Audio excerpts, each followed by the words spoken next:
Good evening to everyone. We are from CSC 09 batch. మా skit ఏంటంటే value of the vote అనేది ఒక స్టూడెంట్స్కి టీచర్కి మధ్య జరిగే కన్వర్జేషన్ని మేము ఒక స్కిట్ రూపంలో చూపించాలనుకుంటున్నాము. మరి మేమంతా స్టూడెంట్స్, ఆమె మా టీచర్, మా మధ్య జరిగే కన్వర్జేషన్ ఈ స్కిట్.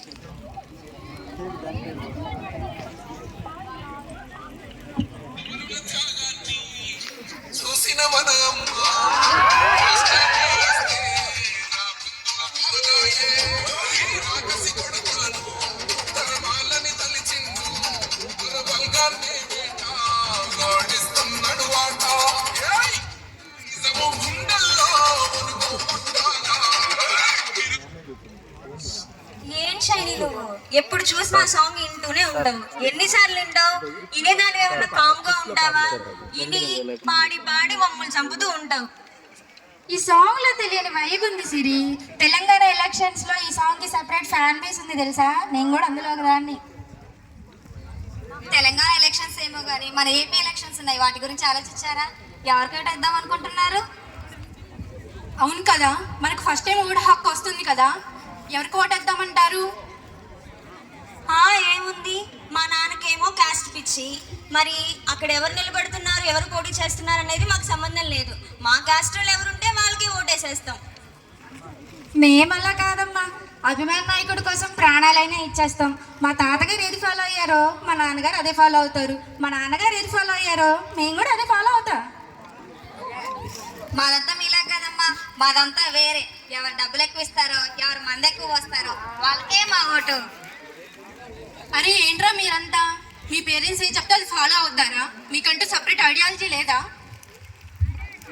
చా, మనం వేసే ఒక కోడ్ వాళ్ళ జీవితాలు మారిపోతాయి మరి. అరే మ్యామ్ వస్తున్నారా? Good evening ma'am. Good evening. ఏంటి ఏం మాట్లాడుతున్నారా? ఏంటి నేను వేసి ఒక్క ఓటు వల్ల ఫ్యూచర్ ఏమన్నా చేంజ్ అవుతుందా? అసలు ఓటు వాల్యూ తెలుసా మీకు? ఓటు ఎంత వాల్యూబుల్లో తెలుసా మీకు? ఫస్ట్ టైం ఓట్ చేయబోతున్నారు కదా. ఏంటమ్మా సిరి, ఏ క్యాస్ట్ వాళ్ళు మీ క్యాస్ట్ అయితే వాళ్ళకే ఓటేస్తావా? క్యాస్ట్ ఏమన్నా ఫుడ్ పెడుతుందా? క్యాస్ట్ డెవలప్ చేస్తుందా? నువ్వేంటమ్మా షైని, ఇంట్లో వాళ్ళు మీ తాత ఏదో చెప్తే అది మీ నాన్నగారు ఏదో చెప్తే నువ్వు, అలాగా మీ ఫ్యామిలీ చెప్పిన పార్టీకి ఓటేయడానికి ఇక నీకెందుకమ్మా ఓటు హక్కు? హలో మిస్టర్, మీరేంటి మంది ఎవరు ఎక్కువ పోయిస్తే వాళ్ళ, ఎవరు మనీ ఎక్కువ ఇస్తే వాళ్ళ? నీ ఓటుని ఈరోజు నువ్వు అమ్ముకుంటే రేపు నీ హక్కుల గురించి అడిగే అర్హత నీకుంటుందా? ఆ హక్కు నీకుంటుందా?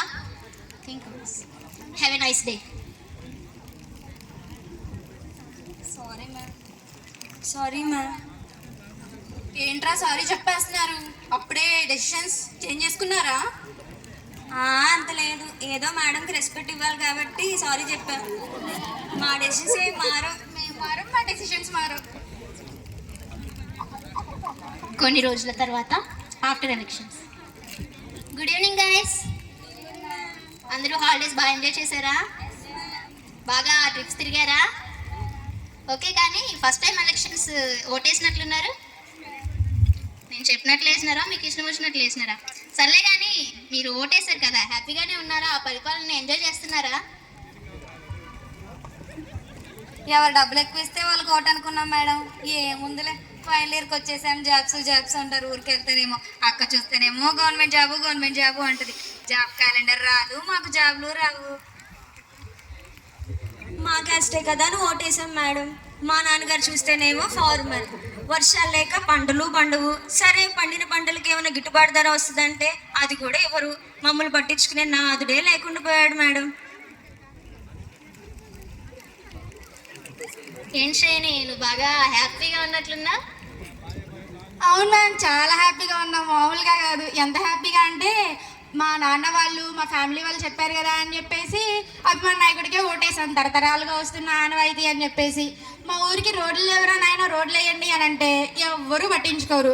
అబ్దుల్ కలాం గారు స్ట్రీట్ లైట్ కింద చదివి గొప్ప వాళ్ళు అయ్యారు కదా మ్యామ్, మేము కూడా అలాగే అవుదాం అని చెప్పి స్ట్రీట్ లైట్ అయ్యా ఏంటంటే అది లేదు, ఎక్కడ వేసిన పొంగలు అక్కడే అన్నట్టుంది. నేను నోటకు వేశాను మ్యామ్. ఎలక్షన్స్ అప్పుడేమో మేము ఉన్నామంటారు, ఎలక్షన్స్ అయిపోయాకేమో మీరెవరు అంటారు. ఇంకేమైనా అంటే ఊరికేం ఓటు వేయలేదు, మనీ తీసుకున్నారు కదా అని అంటారు. చూసారా, ఓటు హక్కును వినియోగించుకోండిరా అంటే మా క్యాస్ట్ వాళ్ళని చెప్పి మా ఓటుకి ఏం వాల్యూ ఉంటుంది అని ఇలా వేశారు. చూసారా, మా ఓటు వల్ల ఏం వాల్యూ ఉంటుంది, మా ఒక్క ఓటు ఈ ఎలక్షన్స్కి ఏం ఎఫెక్ట్ చేస్తుంది అని అనుకున్నారు. మీరే కాదు, ఇక్కడున్న ప్రతి ఒక్కరు, మీ ప్రతి ఒక్కరు కూడా మా ఒక్క ఓటు ఏం ఎఫెక్ట్ చేస్తుంది, మా ఒక్క ఓటు వల్ల ఏం న్యాయం జరుగుతుంది అన్నట్లు ఆలోచిస్తారు. చదువుకున్న మీరే ఇలా థింక్ చేస్తే చదువులేని వారికి ఎవరు చెప్తారు? చదువుకున్న మీరే ఈ రీతిగా ఉంటే నలుగురికి చెప్పాల్సిన బాధ్యత ఎవరిది? ఏంటి, క్యాస్ట్ చూసి ఓటేస్తున్నారా? మనీ ఎక్కువ ఇస్తున్నారని ఓటేస్తున్నారా? ఇంకా రిలీజియన్ చూసి ఓటేస్తున్నారా? అలా క్యాస్ట్ చూసుకుంటూ పోతే క్యాస్ట్ మనకి ఫుడ్ పెట్టదు కదా, క్యాస్ట్ మనల్ని డెవలప్ చేయదు కదా. ఒక్కసారి ఆలోచించండి. భారతీయులుగా పుట్టిన మనం మరలా స్వాతంత్ర సమరయోధాలు చేయాల్సిన పరిస్థితి అయితే నేటి రాష్ట్రంలో కానీ దేశంలో కానీ లేదు. కానీ మన ఓటు హక్కుని వినియోగించుకొని సరైన నాయకుడిని ఎన్నుకునే బాధ్యత మనందరి మీద ఉంది, మీ అందరి మీద ఉంది. కాబట్టి ఒక్కసారి ఆలోచించండి. మీ పార్టీ నాయకుడు మీ రిలీజన్ అను, మీ క్యాస్ట్ అను, లేదా మీకు డబ్బులు ఎక్కువ ఇచ్చారనో, మందు ఎక్కువ పోయించారనో, లేదా అమ్మ చెప్పారు, నాన్న చెప్పారు, ఫ్రెండ్స్ చెప్పారు, కొలీగ్స్ చెప్పారు, ఫ్యాకల్టీ చెప్పారని కాదు. కానీ ఎవరైతే సరైన నాయకులు కూడా ఉండగలుగుతారో, ఎవరైతే కరెక్ట్గా పరిపాలన చేయగలరో, ఎవరైతే రాష్ట్రాన్ని అభివృద్ధి పదంలో నడపగలరో ఆ నాయకుడిని ఎన్నుకోండి. అర్థమైందా? ఏమర్థమైందో కొంచెం కూడా చెప్పరా వింటారు. ఒక్క ఓటు నిర్లక్ష్యమైన ప్రజాస్వామ్యానికి చాలా ప్రమాదకరం. బుల్లెట్ కన్నా బ్యాలెట్ బలమైంది. పోరాడే రాజులు అవుతారో, డబ్బులు తీసుకొని బానిసలు అవుతారో మీ చేతుల్లోనే ఉంది. జాతి కోసం ఓటేయకండి, జనం కోసం ఓటేయండి. మతం కోసం ఓటేయకండి, మంచి మనసు చూసి ఓటేయండి. కులం కోసం ఓటేయకండి, కుళ్ళు కుట్రలు లేని నాయకుల కోసం ఓటేయండి. ఒక్క ఓటు చరిత్రను చరిత్ర గతిని మారుస్తుంది. ఒక్క ఓటు మన భవితను మారుస్తుంది. నా ఒక్క ఓటు వల్ల ఏమవుతుందిలే అన్న నిర్లక్ష్యం వద్దు. మీ ఓటే ప్రజాస్వామ్యానికి బలం. చూశారు కదా, ఒక్క ఓటే కదా, నా ఒక్క ఓటే కదా అని అస్సలు అనుకోవద్దు. మీ ఒక్క ఓటే రానున్న ఎలక్షన్లో ఎంతో ఎఫెక్టివ్గా ఉండబోతుంది. కాబట్టి నోటాకేసి మన ఓటు హక్కుని దుర్వినియోగం చేసుకోవద్దు. అదే రీతిగా మా క్యాస్ట్ వాళ్ళకి వేస్తాం, మా రిలీజియన్ వాళ్ళకి వేస్తాం, మా పేరెంట్స్ చెప్పారు, ఎవరో చెప్పారని కాకుండా సరైన నాయకుడిని ఎన్నుకుందాం. ఓటు హక్కుని వినియోగించుకుందాం, ప్రజాస్వామ్యాన్ని కాపాడుకుందాం. జై హింద్.